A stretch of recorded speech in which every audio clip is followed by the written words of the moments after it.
Thank you very much for joining me. Good being with you, Liz. It is. It's great to see you, actually. It's always good to see you. Brings back some excellent memories of our time in Albany. And unfortunately, we are here to discuss a memory that's perhaps not so excellent.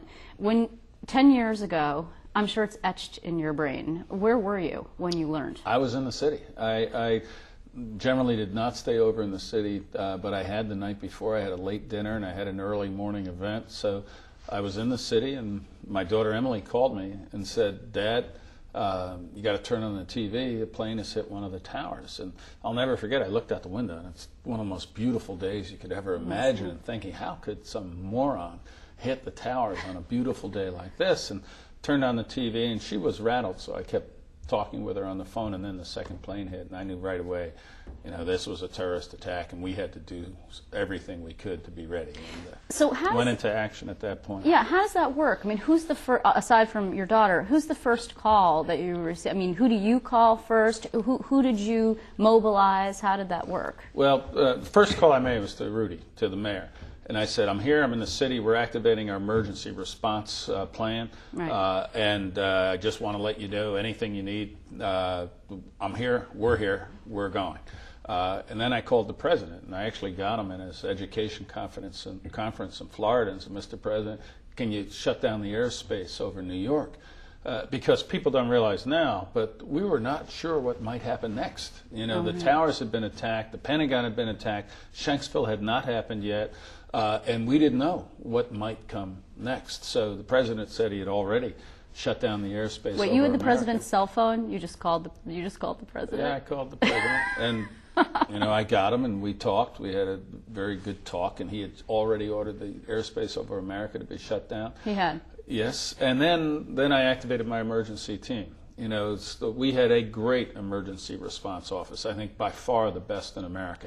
And they were up and running. They had started before I even was on the phone with them, because they were professionals who had been through emergencies before. So there's not a moment when they want to move you to some secure location? There was. There was. After these initial flurry of calls, my troopers go, okay, we're going to fly you up to the emergency command center in Albany. And I said, no, I'm not going to go there. I've got to be in the city. And they said, no, you can't be in the city. And I remember them saying, your office is within blocks of the UN. If the UN is attacked, or if your office is attacked, you can't be there. And I thought for about a second and said, well, I can't leave the city. I have got to be here today. So you did stay in the city? I stayed, and it's the only time in 12 years I ignored the security recommendations of our security team, and it was clearly the right decision.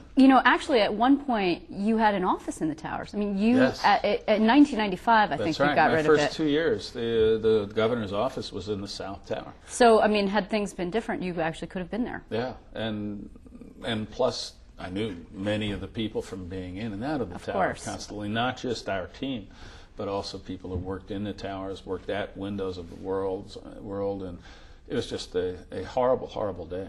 You were so involved in that response. You were obviously governor of New York, and Rudy Giuliani was the mayor. And yet, when people think about it, they think about America's mayor. He's built a whole enterprise and a whole persona around it. We don't usually see that with you. Why not? Well, from the beginning, I knew two things. One, we had to have a unified response. And the most important decision I made was later that day when the mayor said, I've set up a temporary command center at the police academy. I said, I'll be right there. And I didn't just go. I took all my cabinet, all my commissioners there with me. And from that day, September 11th, through the weeks and months after, we all sat at one table in one room. State officials, city officials, federal officials. And unlike other responses in the country where you've had finger pointing or this agency not working with that agency, we have none of that. And I knew we couldn't have any of that, because this was truly a crisis.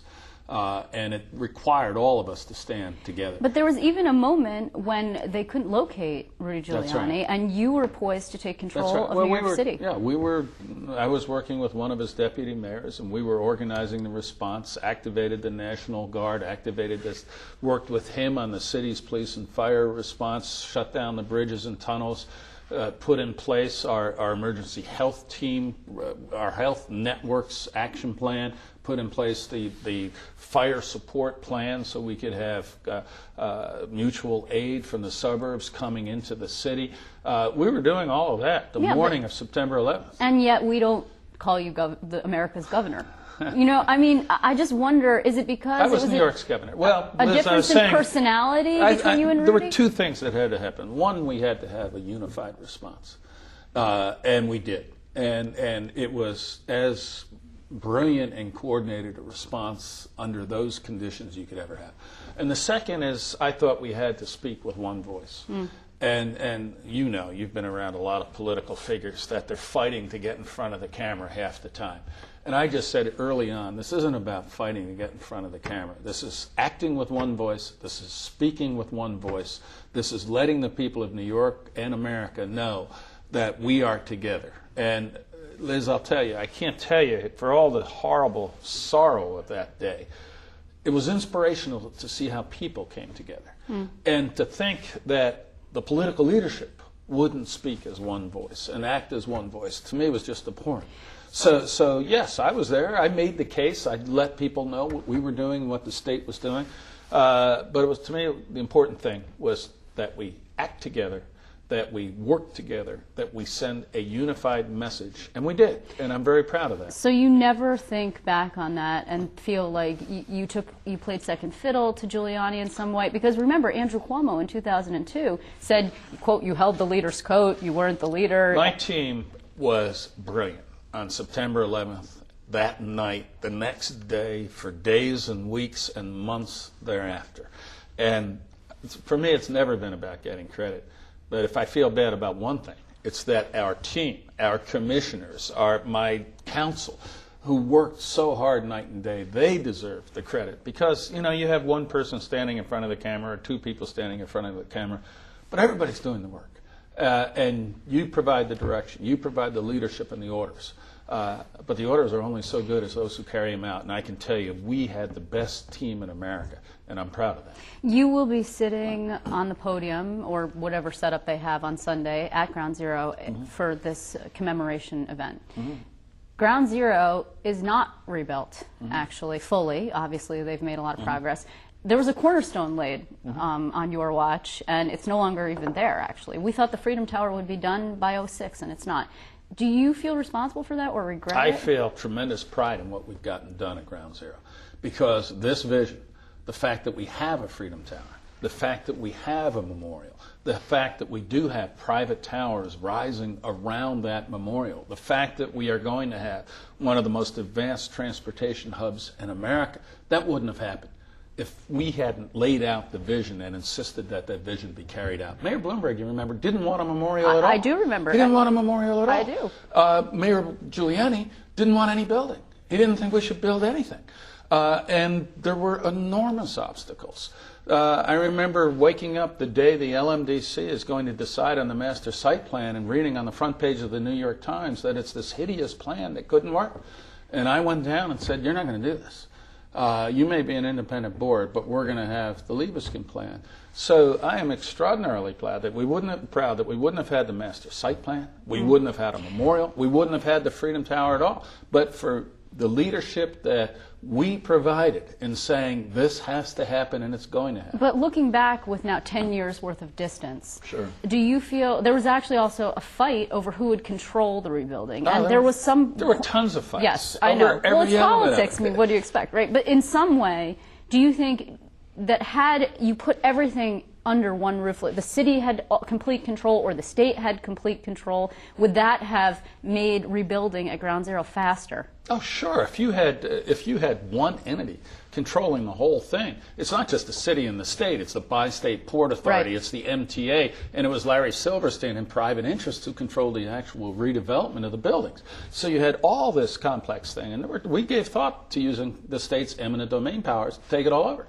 And then we said, well, this is going to be a nightmare. It's going to be in the courts. We're going to be fighting over everything. And sure, it's going to be more difficult.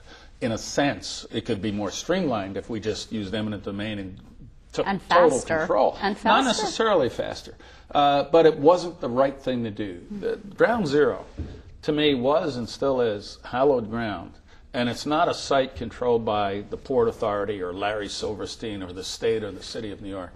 This is a site controlled by the people of New York and the people of America. And we wanted to have a public process for the master site plan, for the memorial. And I think that was extraordinarily important. And Liz, let me just carry on here. People were saying, well, shouldn't you be doing this? Shouldn't you be doing that? I knew we had to do one thing, and that was do it right. Do it right, not just for those of us who were there on September 11th or those who watched from afar on September 11th, but for future generations, for kids who weren't born on September 11th.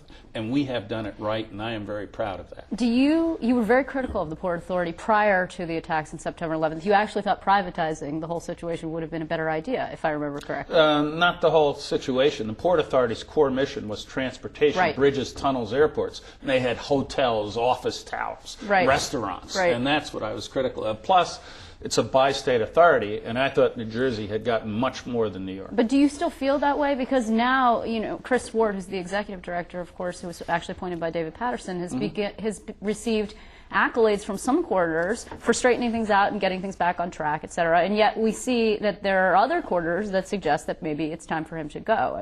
How do you feel about that? Well, I leave it to the current elected officials. It's their job to work to have the authorities and the agencies work as efficiently and productively as possible. And it's easy to say, oh, this one should do this and that one should do that, when you're not the one accountable. I'll leave it to the mayor, to the governor of New Jersey. They are responsible, and they will do what they believe is right for the authority.